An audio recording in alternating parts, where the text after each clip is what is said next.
Chapitre 9. L'entrée de Jésus à Jérusalem.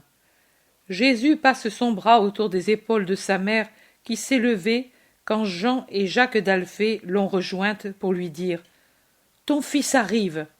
Et puis ils sont revenus en arrière pour se réunir à leurs compagnons qui avancent lentement en parlant alors que Thomas et André ont couru vers Bethphagée pour chercher l'ânesse et l'ânon et les amener à Jésus. Jésus, pendant ce temps, parle aux femmes. « Nous voici près de la ville. Je vous conseille d'y aller et d'y aller en toute sûreté. Entrez dans la ville avant moi. Près de Haine-Rogel se trouvent les bergers et les disciples les plus fidèles. Ils ont l'ordre de vous accompagner et de vous protéger. » C'est que nous avons parlé avec Azer de Nazareth et Abel de Bethléem de Galilée, et aussi avec Salomon. Ils étaient venus jusqu'ici pour guetter ton arrivée. La foule prépare une grande fête, et on voulait voir. Tu vois comme remue le haut des oliviers? Ce n'est pas le vent qui les agite ainsi, mais ce sont des gens qui coupent des branches pour en joncher le chemin et t'abriter du soleil. Et là-bas, regarde, ils sont en train de dépouiller les palmiers de leurs éventails. On dirait des grappes, et ce sont des hommes grimpés sur les fûts qui n'en finissent pas de cueillir. Et sur les pentes, tu vois des enfants qui se baissent pour cueillir des fleurs. Et certainement, les femmes dépouillent les jardins des fleurs et des plantes odorantes pour en joncher le chemin.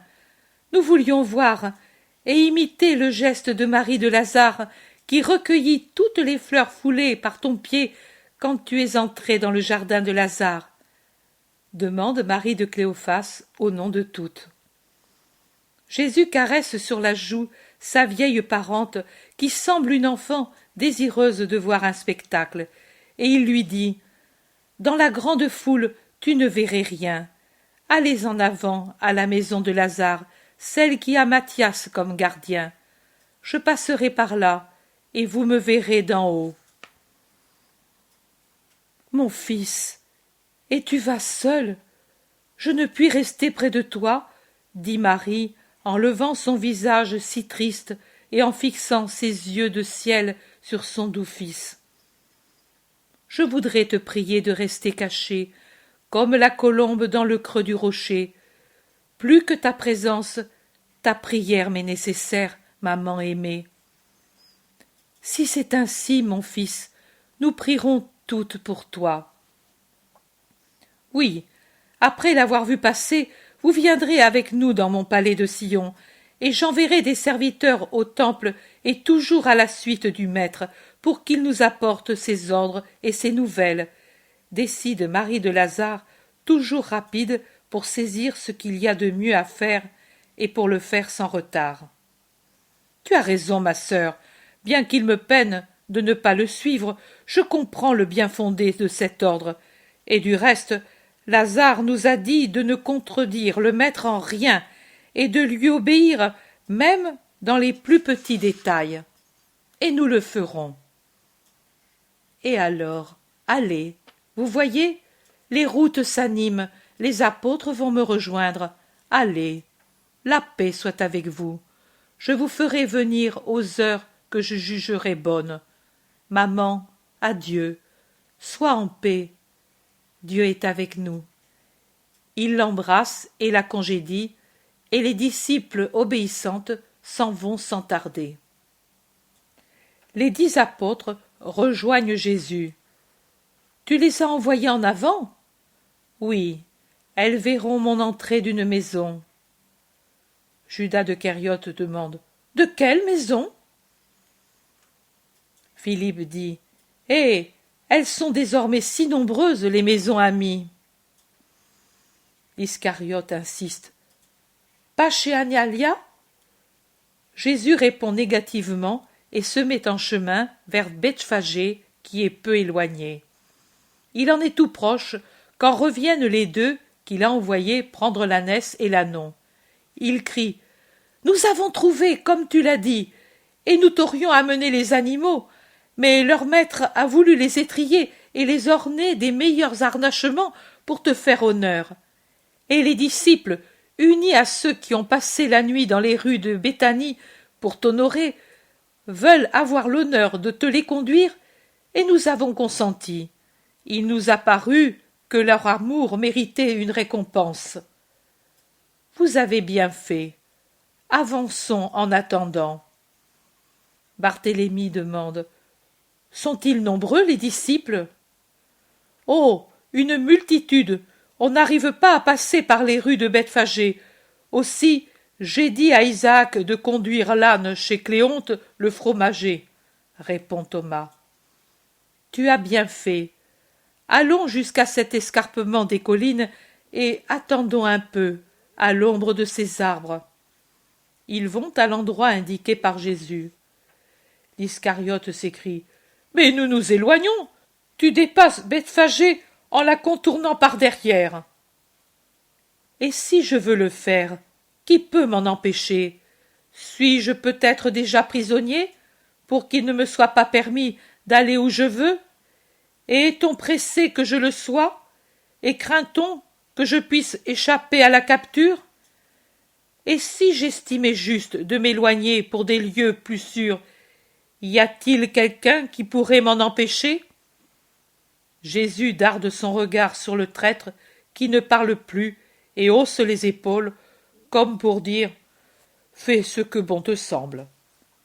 Il tourne en effet en arrière du petit village, je dirais un faubourg de la ville elle-même, car du côté ouest il est vraiment peu éloigné de la ville, faisant déjà partie des pentes de l'oliveraie qui couronnent Jérusalem du côté oriental.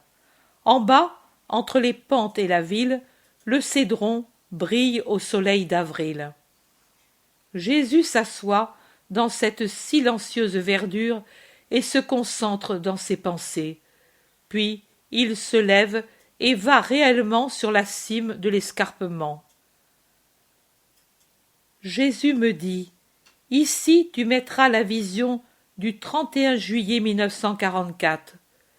Jésus, qui pleure sur Jérusalem, à partir de la phrase que je t'ai dite pour commencer la vision. Et ensuite, il recommence à me montrer les phases de son entrée triomphale. 30 juillet. Je ne sais comment faire pour décrire, car je ressens au cœur un tel malaise que j'ai peine à rester assise. Mais il y a si longtemps que c'est ainsi. Je dois écrire ce que je vois. Pour moi, s'éclaire l'évangile d'aujourd'hui, 9e dimanche après la Pentecôte. D'un coteau, près de Jérusalem, Jésus regarde la ville qui s'étend à ses pieds. Le coteau n'est pas très haut, au maximum, comme peut l'être la petite place Santa Miniato du Mont, à Florence, mais cela suffit pour que l'œil domine l'étendue de toutes les maisons et des rues qui montent et descendent sur les petits accidents de terrain sur lesquels se trouve Jérusalem. Cette colline est certainement bien plus haute si on prend le niveau le plus bas de la ville que ne l'est le calvaire, mais elle est plus proche de l'enceinte que ce dernier. Elle commence exactement tout près des murs et s'élève rapidement en s'éloignant de ceux-ci, alors que de l'autre côté, elle descend mollement vers une campagne toute verte qui s'étend vers l'est, vers l'orient, si j'en juge, du moins par la lumière solaire. Jésus et les siens sont sous un bosquet, à l'ombre, assis. Ils se reposent du chemin parcouru.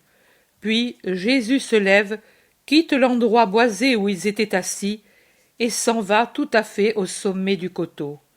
Sa haute personne se détache nettement dans l'espace vide qui l'entoure. Il paraît encore plus grand ainsi, debout et seul. Il tient les mains serrées sur sa poitrine, sur son manteau bleu, et regarde extrêmement sérieux. Les apôtres l'observent, mais ils le laissent faire sans bouger ni parler. Ils doivent penser qu'il s'est éloigné pour prier. Mais Jésus ne prie pas.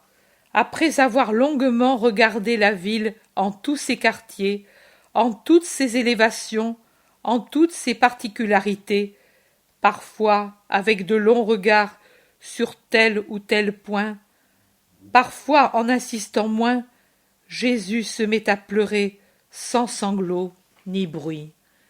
Les larmes gonflent ses yeux, puis coulent et roulent sur ses joues et tombent par terre. Des larmes silencieuses et tellement tristes, comme celles de quelqu'un qui sait qu'il doit pleurer seul, sans espérer de réconfort ni de compréhension de personne, à cause d'une douleur qui ne peut être annulée et qui doit être soufferte absolument. Le frère de Jean, à cause de sa position, est le premier à voir ses pleurs, et il le dit aux autres qui se regardent entre eux étonnés. « Personne de nous n'a fait de mal, dit quelqu'un, et un autre. La foule aussi ne nous a pas insultés. Il ne s'y trouve personne qui lui soit ennemi. Pourquoi pleure-t-il alors? Demande le plus âgé de tous. Pierre et Jean se lèvent ensemble et s'approchent du maître. Ils pensent que l'unique chose à faire, c'est de lui faire sentir qu'il l'aime et de lui demander ce qu'il a. Maître, tu pleures, dit Jean, en mettant sa tête blonde sur l'épaule de Jésus qui le dépasse de la tête et du cou. Et Pierre, en lui mettant une main à la taille, en l'entourant presque d'un embrassement pour l'attirer à lui, lui dit « Quelque chose te fait souffrir, Jésus?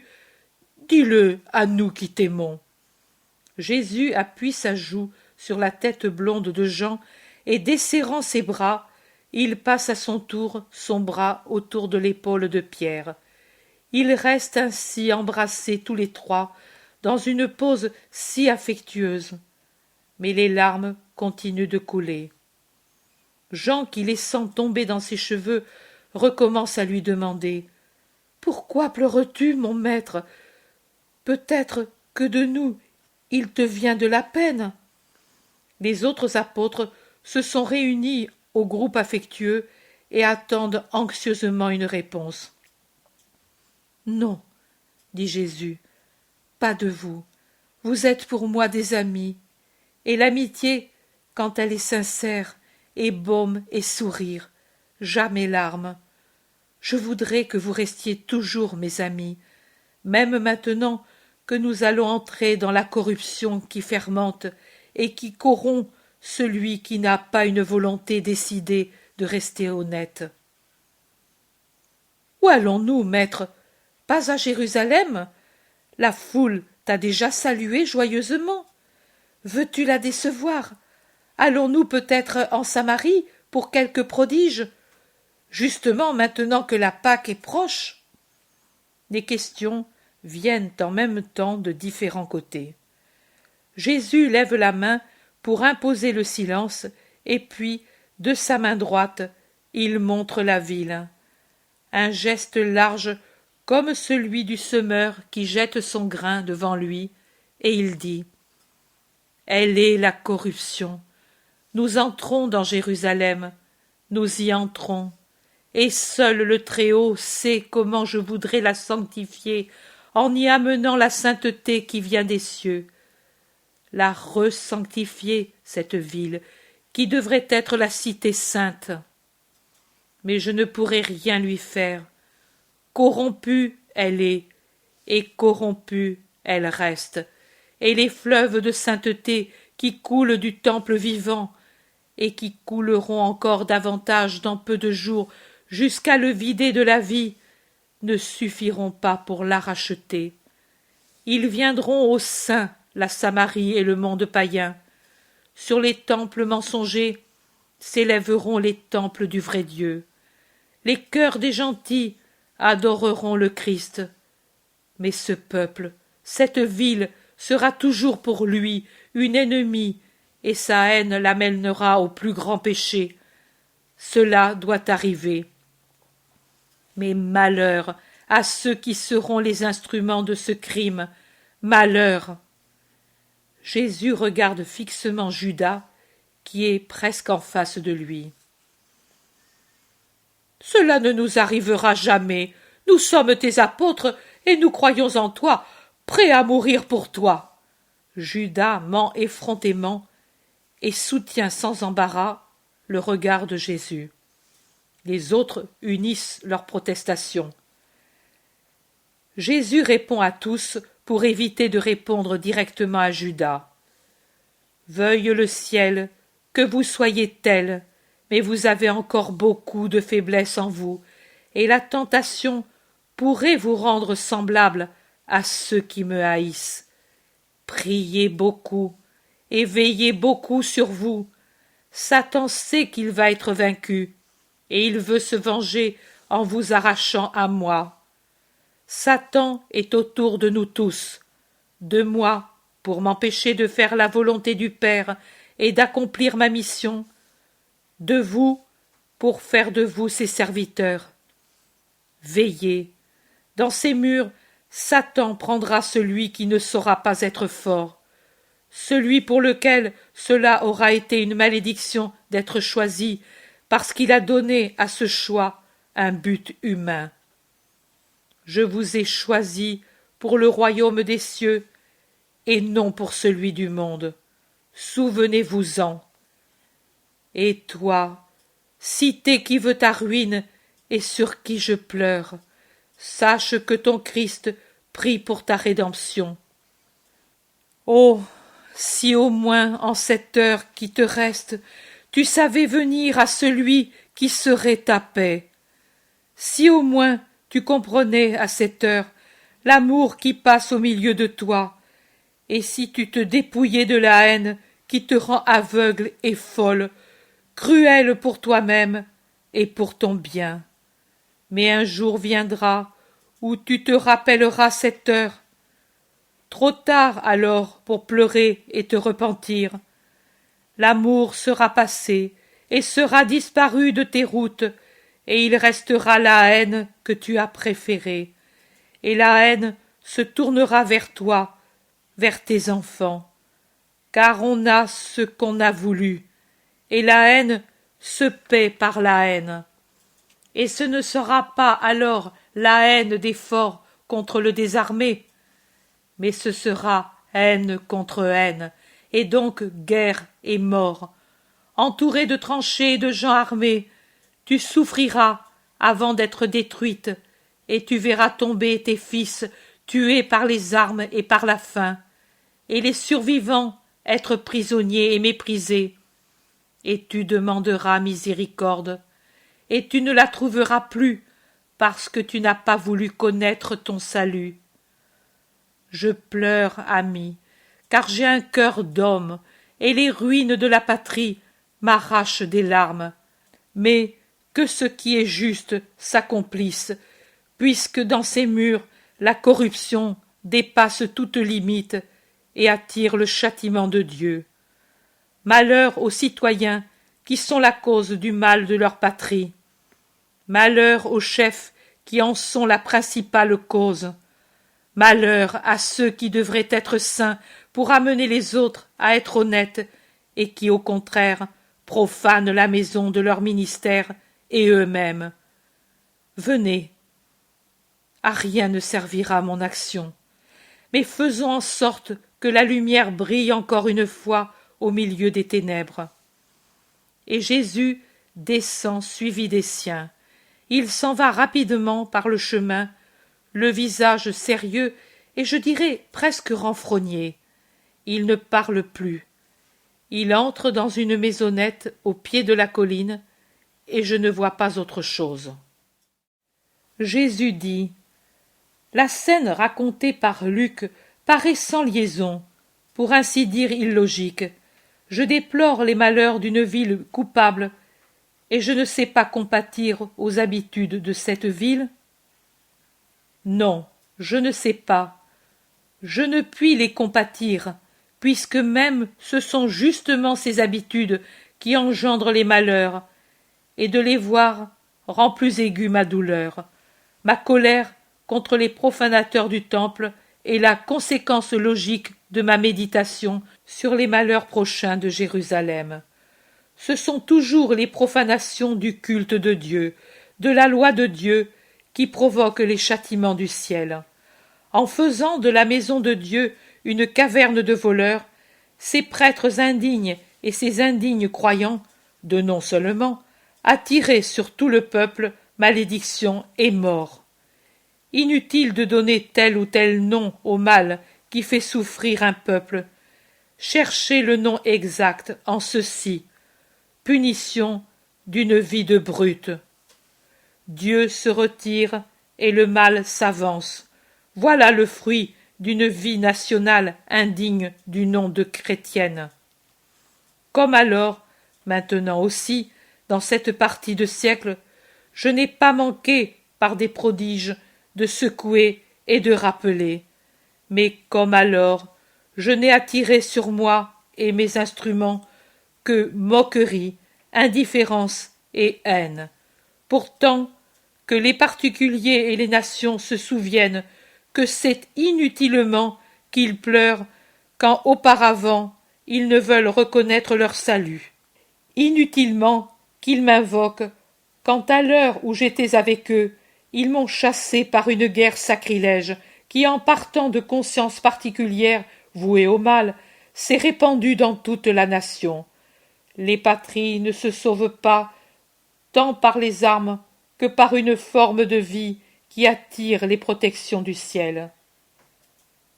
Repose, petit Jean, et fais en sorte d'être toujours fidèle au choix que j'ai fait de toi. Va en paix. Quelle fatigue! Je n'en peux vraiment plus.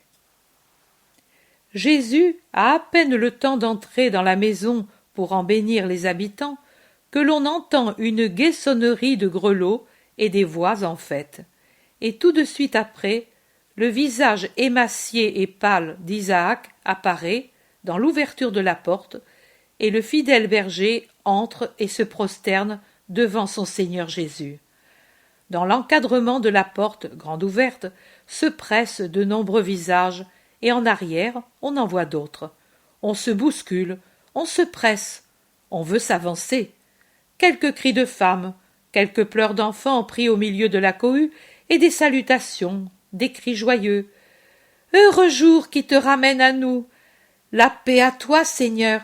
C'est un heureux retour, ô Maître, pour récompenser notre fidélité. » Jésus se lève et fait signe qu'il va parler. Tout le monde se tait, et on entend nettement la voix de Jésus. « Paix à vous! Ne vous entassez pas! Maintenant, nous allons monter ensemble au temple. Je suis venu pour être avec vous. Paix! Paix! Ne vous faites pas de mal. Faites place, mes aimés. Laissez-moi sortir et suivez-moi pour que nous entrions ensemble dans la cité sainte. » Les gens obéissent tant bien que mal et font un peu de place, assez pour que Jésus puisse sortir et monter sur l'ânon, car Jésus indique le poulain jamais monté jusqu'alors comme sa monture. Alors de riches pèlerins qui se pressent dans la foule étendent sur la croupe de l'ânon leurs somptueux manteaux, et quelqu'un met un genou à terre et l'autre à servir de marchepied au Seigneur, qui s'assoit sur l'ânon, et le voyage commence. Pierre marche à côté du maître, et de l'autre côté, Isaac tient la bride de la bête qui n'est pas entraînée et qui pourtant marche tranquillement, comme si elle était habituée à cet office, sans s'emballer ou s'effrayer des fleurs qui, jetées comme elles le sont vers Jésus, frappent souvent les yeux et le museau de la bête, ni des branches d'olivier et des feuilles de palmier agitées devant et autour de lui, jetées par terre pour servir de tapis avec des fleurs, ni des cris de plus en plus forts « Hosanna, fils de David !» qui montent vers le ciel serein, pendant que la foule se tasse de plus en plus et grossit à cause des nouveaux venus. Passer par Bethphagée, par les rues étroites et contournées, n'est pas chose facile, et les mères doivent prendre les enfants dans leurs bras, et les hommes protéger les femmes de coups trop violents, et il arrive qu'un père place son fils sur ses épaules à califourchon et le porte élevé au-dessus de la foule, alors que les voix des petits semblent des bêlements d'agneaux ou des cris d'hirondelles, et que leurs menottes jettent des fleurs et des feuilles d'olivier que leur mère leur présente, et envoie aussi des baisers au doux Jésus. Une fois sorti des rues étroites de la petite bourgade, le cortège se range et se déploie, et de nombreux volontaires s'en vont en avant pour prendre la tête et désencombrer le chemin, et d'autres les suivent en jonchant le sol de branches, et quelqu'un, le premier, jette son manteau pour servir de tapis, et un autre, et 4, et 10, et 100, et 1000 l'imitent. Le chemin a en son milieu une bande multicolore de vêtements étendus sur le sol, et après le passage de Jésus, ils sont repris et portés plus en avant avec d'autres, et toujours des fleurs, des branchages, des feuilles de palmier s'agitent ou sont jetées par terre, et des cris plus forts s'élèvent tout autour en l'honneur du roi d'Israël, à l'adresse du fils de David de son royaume. Les soldats de garde à la porte sortent pour voir ce qui arrive, mais ce n'est pas une sédition, et, appuyés sur leurs lances, ils se rangent de côté pour observer, étonnés ou ironiques, le cortège étrange de ce roi assis sur un ânon, beau comme un dieu, simple comme le plus pauvre des hommes, doux, bénissant, entouré de femmes et d'enfants et d'hommes désarmés, criant « Paix, paix !» de ce roi qui, avant d'entrer dans la ville, s'arrête un moment à la hauteur des tombeaux des lépreux de Hinnom et de Siloam. Je crois bien parler de ces lieux où j'ai vu d'autrefois des miracles de lépreux, et s'appuyant sur l'unique étrier sur lequel il appuie son pied, puisqu'il est assis sur l'âne et non à cheval, il se lève et ouvre les bras en criant dans la direction de ces pentes horribles où des visages et des corps effrayants se montrent en regardant vers Jésus, et élève le cri lamentable des lépreux « Nous sommes infectés !» pour écarter des imprudents qui, pour bien voir Jésus, monteraient aussi sur les terrasses contaminées. « Que celui qui a foi invoque mon nom et ait la santé grâce à cela. » Et il les bénit en reprenant sa route et en ordonnant à Judas de Kériote « Tu achèteras de la nourriture pour les lépreux, et avec Simon tu la leur porteras avant le soir. » Le cortège entre sous la voûte de la porte de Siloam, et puis, comme un torrent, se déverse dans la ville en passant par le faubourg d'Ophel, où chaque terrasse est devenue une petite place aérienne remplie de gens qui crient des hosannas, jettent des fleurs et renversent des parfums en bas, sur la route, en essayant de les jeter sur le maître, et l'air est saturé par l'odeur des fleurs qui meurent sous les pas de la foule et des essences qui se répandent dans l'air avant de tomber dans la poussière de la route. Le cri de la foule semble augmenter et se renforcer comme si chacun criait dans un porte-voix, car les nombreux archivoltes dont Jérusalem est remplie l'amplifient, ne cessant pas de le faire résonner. J'entends crier, et je crois que cela veut dire ce que disent les évangélistes « Shalem, Shalem Melkil » ou « Malkilt ». Je m'efforce à rendre le son des paroles, mais il est difficile, car elles ont des aspirations que nous n'avons pas.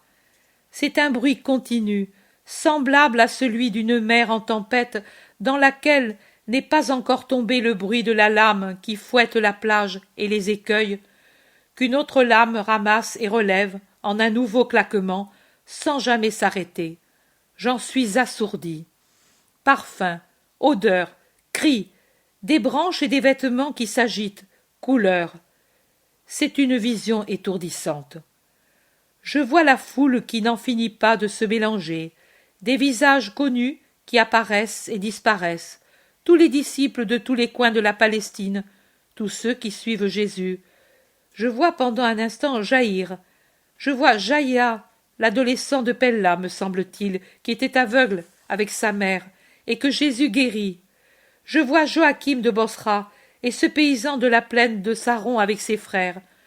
Je vois le vieux et solitaire Matthias de cet endroit, près du Jourdain, rive orientale, auprès duquel Jésus se réfugia alors que tout était inondé. Je vois Zachée avec ses amis convertis. Je vois le vieux Jean de Nobé avec presque tous ses concitoyens. Je vois le mari de Sarah de Juta. Mais qui peut retenir ces visages et ces noms, si c'est un kaléidoscope de visages connus et inconnus, vus plusieurs fois ou une seule? Voici maintenant le visage du pastoureau pris à Hénon, et près de lui le disciple de Corosaïne qui quitta la sépulture de son père pour suivre Jésus. Et tout près, pour un instant, le père et la mère de Benjamin de Capharnaüm, avec leur jeune fils qui manque de tomber sous les pieds de l'ânon, en se jetant en avant pour recevoir une caresse de Jésus. Et malheureusement, des visages de pharisiens et de scribes, livides de colère à cause de ce triomphe, qui, arrogants, fendent le cercle d'amour qui se serre autour de Jésus et lui crient « Fais taire ces fous, rappelle-les à la raison. Ce n'est qu'à Dieu que l'on adresse des hosannas. Dis-leur de se taire. » À quoi Jésus répond doucement « Même si je leur disais de se taire et qu'ils m'obéissent, les pierres crieraient les prodiges du Verbe de Dieu. » En effet, les gens crient « Hosanna, Hosanna au fils de David, béni celui qui vient au nom du Seigneur, Hosanna à lui et à son règne. Dieu est avec nous, l'Emmanuel est venu, il est venu le royaume du Christ du Seigneur. Hosanna, Hosanna de la terre jusqu'en haut des cieux. Paix, paix mon roi, paix et bénédiction à toi, roi saint. Paix et gloire dans les cieux et sur la terre. Gloire à Dieu pour son Christ. Paix aux hommes qui savent l'accueillir. Paix sur la terre aux hommes de bonne volonté, et gloire dans les cieux très hauts, car l'heure du Seigneur est venue. Et ceux qui poussent ce dernier cri, c'est le groupe compact des bergers qui répètent le cri de la naissance. Outre ces cris continuels, les gens de Palestine racontent aux pèlerins de la diaspora les miracles qu'ils ont vus, et à ceux qui ne savent pas ce qui arrive, aux étrangers qui passent par hasard par la ville et qui demandent « Mais qui est celui-là? Qu'arrive-t-il » Ils expliquent « C'est Jésus, Jésus, le maître de Nazareth de Galilée, le prophète, le Messie du Seigneur, le promis, le saint. » D'une maison dont on a dépassé depuis peu la porte, car la marche est très lente dans une telle confusion, il sort un groupe de robustes jeunes gens portant en l'air des vases de cuivre pleins de charbon allumé et d'encens qui brûlent en répandant des nuages de fumée odorante. Et leur geste est bien vu, et on le répète. Plusieurs courent en avant ou reviennent en arrière vers leur maison pour se faire donner du feu et des résines odorantes pour les brûler en hommage au Christ. La maison d'Analia apparaît, la terrasse enguirlandée de vignes avec ses feuilles nouvelles qui tremblent à un doux vent d'avril a sur le côté qui donne sur la rue toute une rangée de jeunes filles vêtues de blanc et voilées de blanc, au milieu desquelles se trouve Analia, avec des corbeilles de pétales de roses effeuillés et de muguets qui déjà voltigent en l'air. « Les vierges d'Israël te saluent, Seigneur, » dit Jean, qui s'effrayait un chemin et qui maintenant est à côté de Jésus, pour attirer son attention sur la guirlande de pureté qui se penche en souriant du parapet pour joncher le chemin de pétales rouges comme du sang et de muguets blancs comme des perles. Jésus retient un instant les rênes et arrête l'ânon. Il lève son visage et sa main pour bénir cette virginité énamourée de lui, jusqu'à renoncer à tout autre amour terrestre. Et Analia se penche et crie « Ton triomphe, je l'ai vu, ô mon Seigneur, prends ma vie pour ta glorification universelle. » Et en criant très fort, pendant que Jésus passe au-dessous de sa maison et avance, elle le salue. Jésus! Et un autre cri différent dépasse la clameur de la foule, mais les gens, bien qu'ils l'entendent, ne s'arrêtent pas. C'est un fleuve d'enthousiasme, un fleuve de peuple en délire qui ne peut s'arrêter. Et alors que les derniers flots de ce fleuve sont encore en dehors de la porte, les premiers montent déjà les pentes qui conduisent au temple. « Ta mère, dit Pierre en montrant une maison presque à l'angle d'un chemin qui monte au Moria et par lequel le cortège s'est engagé. Et Jésus lève son visage pour sourire à sa mère qui est en haut parmi les femmes fidèles. La rencontre d'une caravane nombreuse arrête le cortège quelques mètres après que la maison est dépassée.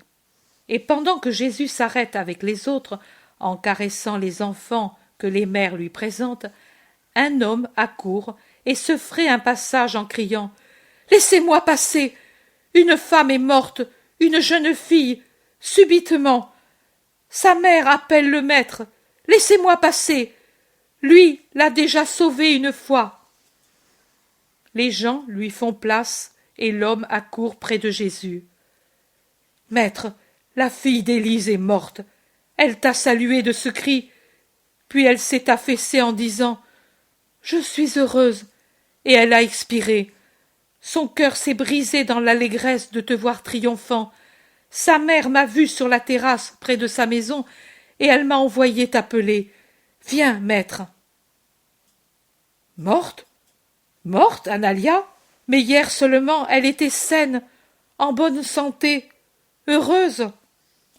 Les apôtres se groupent, agités. Les bergers aussi. Tout le monde l'a vue hier en parfaite santé. Tout à l'heure, ils l'ont vue rose, riante. Ils n'arrivent pas à se persuader du malheur. Ils demandent, s'informent des détails. Je ne sais pas. Vous avez tous entendu ses paroles. Elle parlait fort, avec assurance.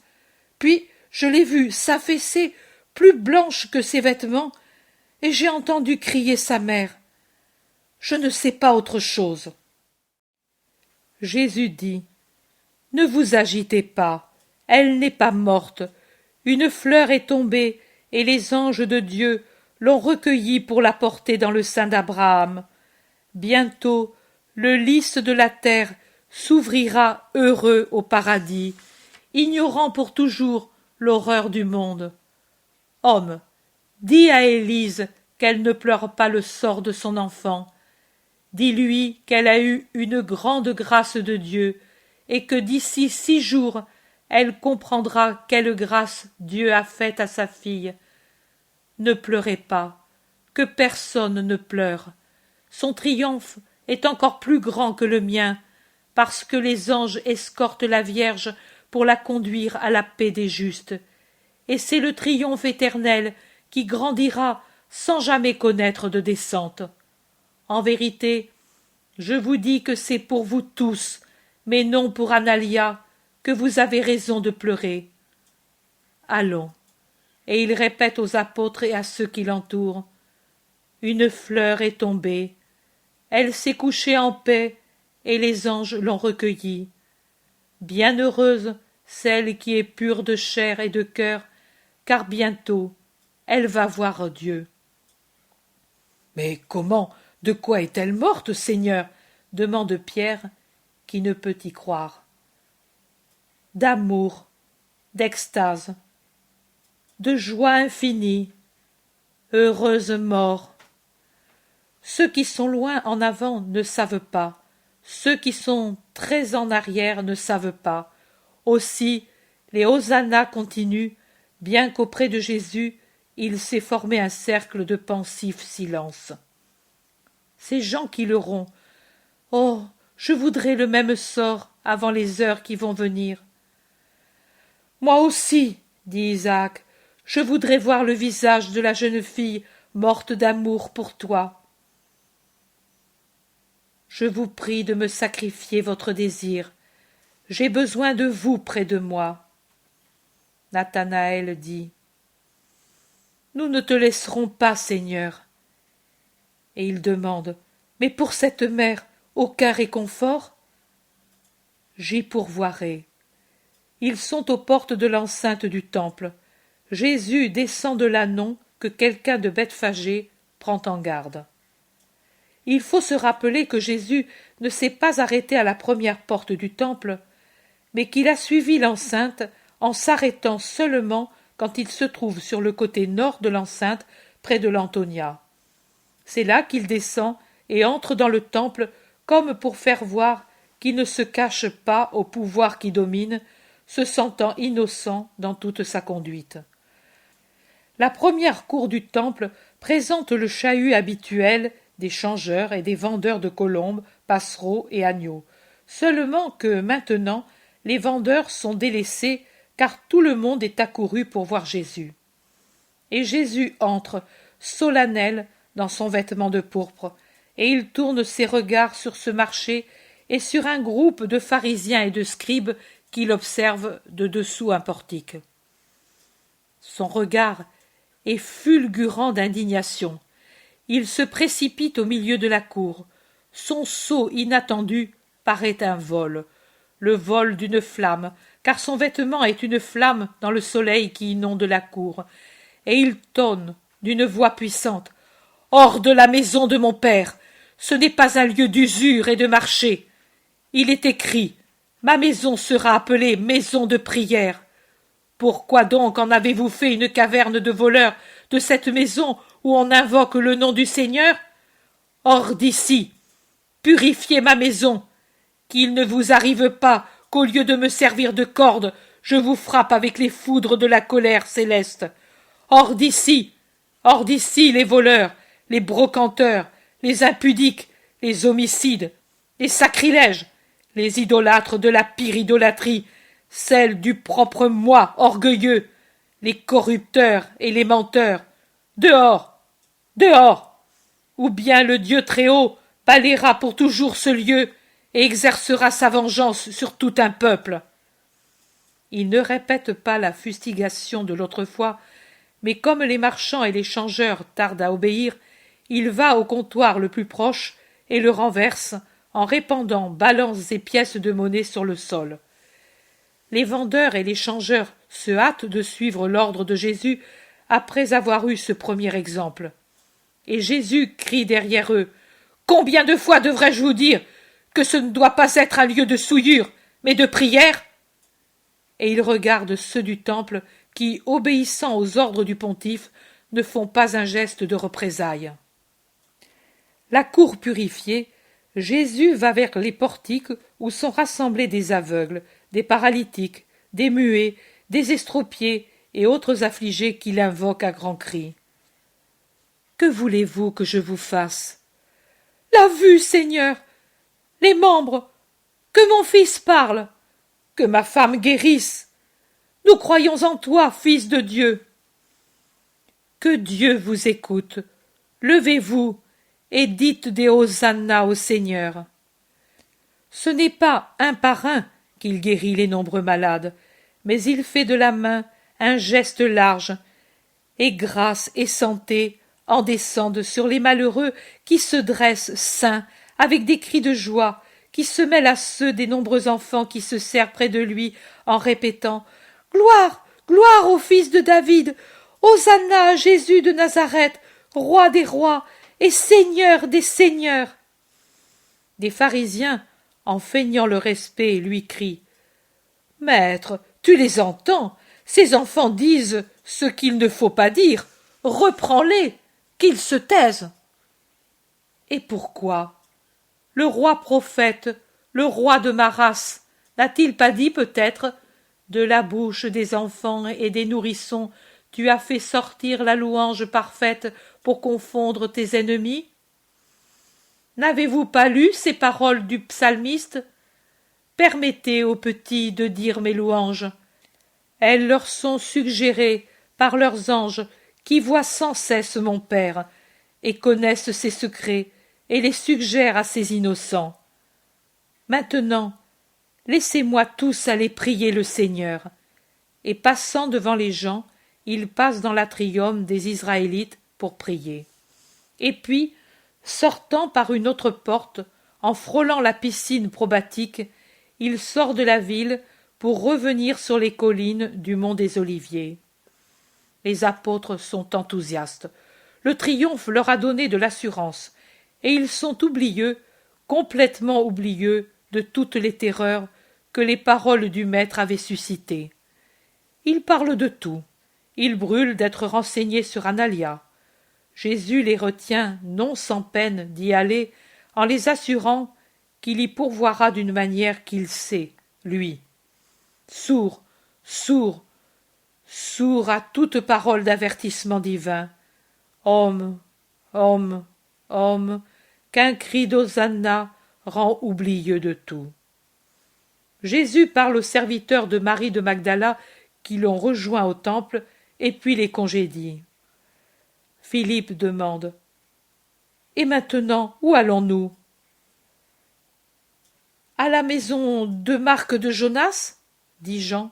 « Non, au camp des Galiléens. Peut-être que mes frères sont venus, et je veux les saluer, dit Jésus. « Tu pourrais le faire demain, lui fait observer le Thaddée. C'est une bonne chose de le faire pendant qu'on peut le faire. Allons chez les Galiléens, ils seront contents de nous voir. Vous aurez des nouvelles de vos familles. Moi, je verrai les enfants. Et ce soir, où allons-nous dormir? Dans la ville? En quel endroit? Là où est ta mère? Ou bien chez Jeanne? Demande Judas Iscariote. Je ne sais. Certainement pas dans la ville. Peut-être encore sous quelque tente galiléenne. Mais pourquoi? Parce que je suis le Galiléen et que j'aime ma patrie. Allons. Ils se remettent en route pour monter vers le camp des Galiléens, qui est sur l'oliveraie du côté de Béthanie, et c'est tout un groupement de tentes toutes blanches sous le gai soleil d'avril.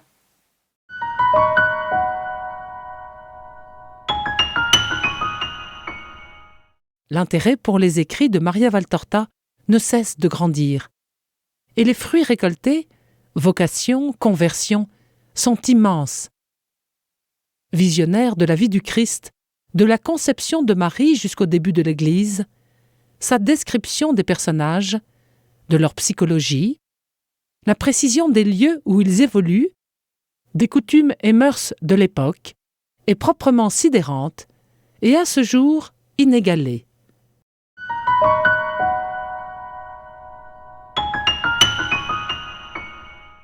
Bonjour, je suis Bruno Périnet, président de l'association Maria Valtorta. Vous voulez aider à faire connaître Jésus avec l'évangile tel qu'il m'a été révélé de Maria Valtorta. Une dizaine de conférenciers rencontrent des familles, des paroisses et des lecteurs dans des salles publiques. Le budget annuel de ces 200 conférences dans toute la France est de 27 000 €. Participez à ce projet national. Faites un don défiscalisable à l'association Maria Valtorta. Il vous sera délivré un reçu fiscal vous permettant d'obtenir une réduction d'impôt de 66%. www.associationmariavaltorta.fr